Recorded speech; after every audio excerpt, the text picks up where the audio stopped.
राधे राधे, जय श्री कृष्णा। मेरे केशव माधव चैनल में आपका स्वागत है। आइए हम सब मिलकर उत्पन्न एकादशी व्रत कथा सुनते हैं। मार्गशीर्ष महीने के कृष्ण पक्ष की एकादशी को उत्पन्न एकादशी के नाम से जाना जाता है। सभी एकादशी भगवान विष्णु को समर्पित होती है।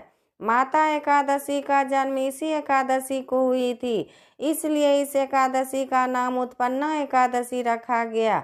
उत्पन्न एकादशी व्रत कथा पढ़ने या सुनने से सभी मनोकामनाएं पूर्ण होती है एवं भगवान विष्णु की विशेष कृपा प्राप्त होती है। मूर नामक दैत्य का जन्म सतयुग में हुआ था। वह बड़ा बलवान और भयानक था। उस प्रचंड दैत्य ने इंद्र, आदित्य, वसु, वायु और अग्नि देवताओं को पराजित करके भगा दिया। तब इंद्र सहित सभी देवताओं ने भयभीत होकर भगवान शिव से सारा वृतांत कहा और बोले, हे कैलाशपति, मूर दैत्य से भयभीत होकर सभी देवता मृत्यु लोक में फिर रहे हैं। तब भगवान शिव ने कहा, हे देवताओं, तीनों लोकों के स्वामी, भक्तों के दुखों को नाश करने वाले भगवान विष्णु की शरण में जाओ। वे ही तुम्हारे दुखों को दूर कर सकते हैं।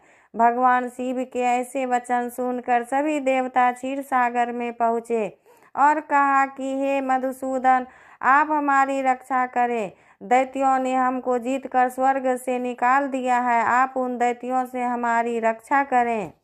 आप उन दैत्यों से हम सब की रक्षा करें। इंद्र के ऐसे वचन सुनकर भगवान विष्णु कहने लगे कि हे इंद्र, ऐसा मायावी दैत्य कौन है जिसने सब देवताओं को जीत लिया है? उसका क्या नाम है? उसमें कितना बल है और किसके आश्रय में है तथा उसका स्थान कहाँ है? यह सब मुझसे कहो। यह सुनकर इंद्र बोले, भगवान, प्राचीन समय में एक नाड़ी जंग नामक राक्षस था। उसके पराक्रम और लोक विख्यात मूर नाम का एक पुत्र हुआ। उसकी चंद्रावती नाम की नगरी है। उसी ने सब देवताओं को स्वर्ग से निकाल कर वहां अपना अधिकार जमा लिया है।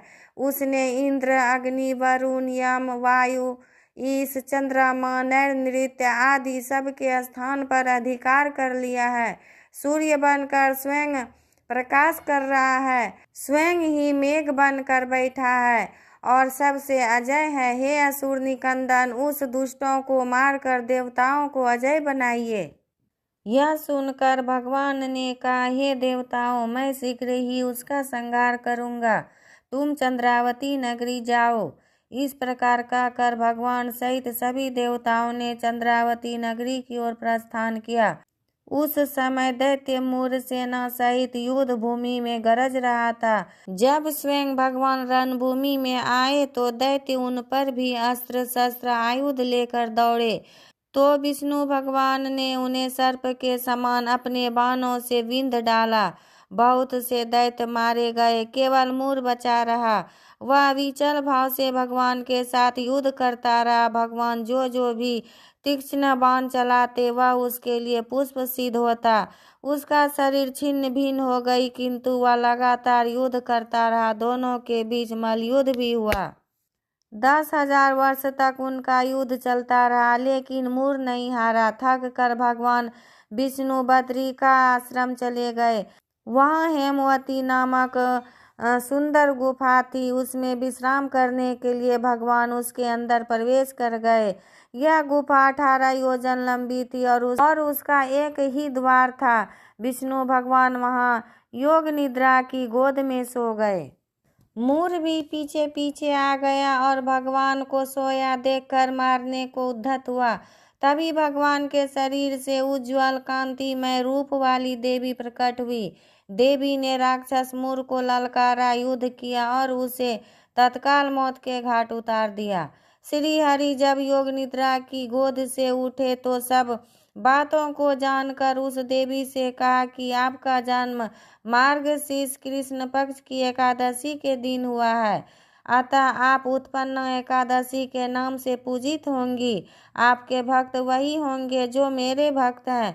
इस प्रकार मार्गशीर्ष कृष्ण पक्ष की उत्पन्न एकादशी की व्रत कथा संपूर्ण हुआ। राधे राधे, जय श्री कृष्ण।